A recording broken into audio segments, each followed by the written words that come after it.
Hello and welcome. In this video I'm going full dive into the Retribution Paladin class to show you the best builds with runes, rotation, buffs, macros, consumables and some tricks only paladins can do in World of Warcraft Season of Discovery Phase 3.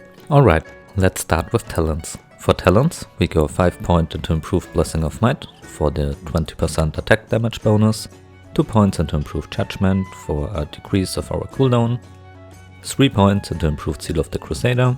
This gives us 15% more holy damage on Judgment, 5 points into Conviction for 5% more crit, 2 points into Pursuit of Justice for the movement speed increase, 2 points into Eye for an Eye, 1 point into Seal of Command for PvP reasons. Now we go 3 points into Two-Handed Weapon Specialization for more damage, also Sanctity Aura of course for more damage, and the last point into Benediction. Now 5 points into Vengeance and we are done in the Retribution tree.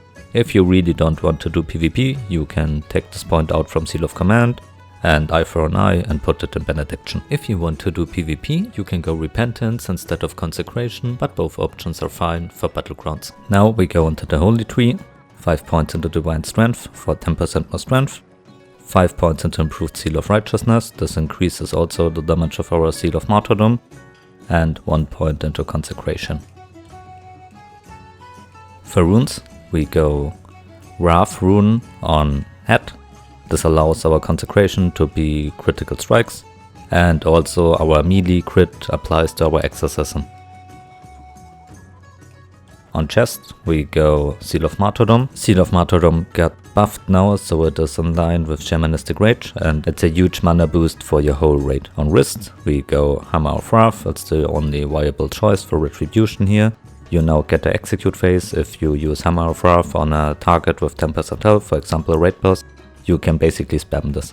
Together with the new Seal of Martyrdom mana increase, you can spam this basically the whole time. On Hands we go Crusader Strike for obvious reasons, Chef of Light on Waist for more damage.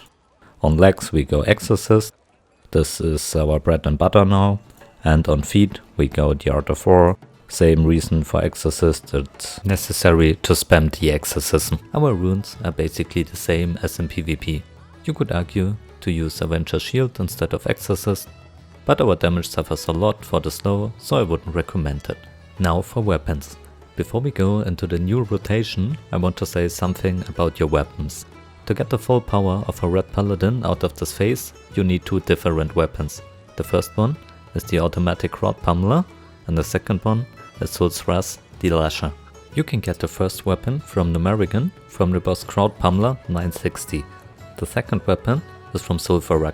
You need to combine the 2 wand-end weapons, Sul'thraze the Deflector, which can drop from Antosul, the cave boss in Sul'thraze, and Chang'Dras the Protector, which can drop from Chief Urkr's Sunskull, the boss after the Stairs event, to obtain this 2-hand weapon. With its 2.0 speed, it's the only viable choice for our game style with Exorcism resets. Now for the rotation. We start the fight with Seal of the Crusader, Seal of Wisdom or Seal of Light. This depends on your raid composition. Next, cast Exorcism while move to the boss to let it profit from crit resets. Next, judge Crusader, Wisdom or Light.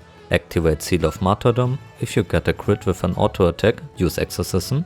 Activate your Crowd Pummeler and get your finger ready for your Exorcism keybind, because you will press this a lot now.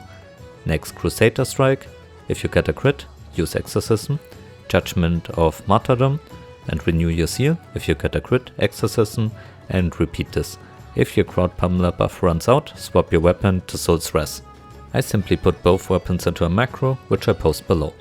After weapon swap, if everything is on cooldown and you have time in between, use a Seal Twist. Seal of Righteousness on the end of your weapon swing and Judge to renew your Seal of Martyrdom. You can find my Seal Twisting guide here. But with the really fast auto attacks we are doing now, and if you're raid buffed, you should crit so much that you won't have time to Seal Twist anymore. So it's really not necessary in 99% of the times. For raid consumables, you use Elixir of Giants, Elixir of the Mungus, Dragon Breath Chili, Grilled Squid and Atal Mojo of War. You can obtain the Mojo of War by turning in a flask of Atal Mojo, which drops in Sunken Temple raid at Salgo the Explorer, at Jochamba Island and Stranglestone Vale. For buffs, you use Blessing of Might on yourself if your tank can hold aggro properly. For world buffs, we want Saichi's Dark Fortune of Damage, Forever of the Temple Explorer and Songflower Serenade. You can see my world buff guide for phase 3 to see how to obtain those buffs. Also we want a Feral Druid in our group for Wild Strike's Wind Fury effect and Leader of the Pack. Next for buffs. Which buffs do we want to use? This is a tricky question and it depends on your raid setup. If your tank has no problem holding aggro, you can go a combination of Blessing of Might on minis.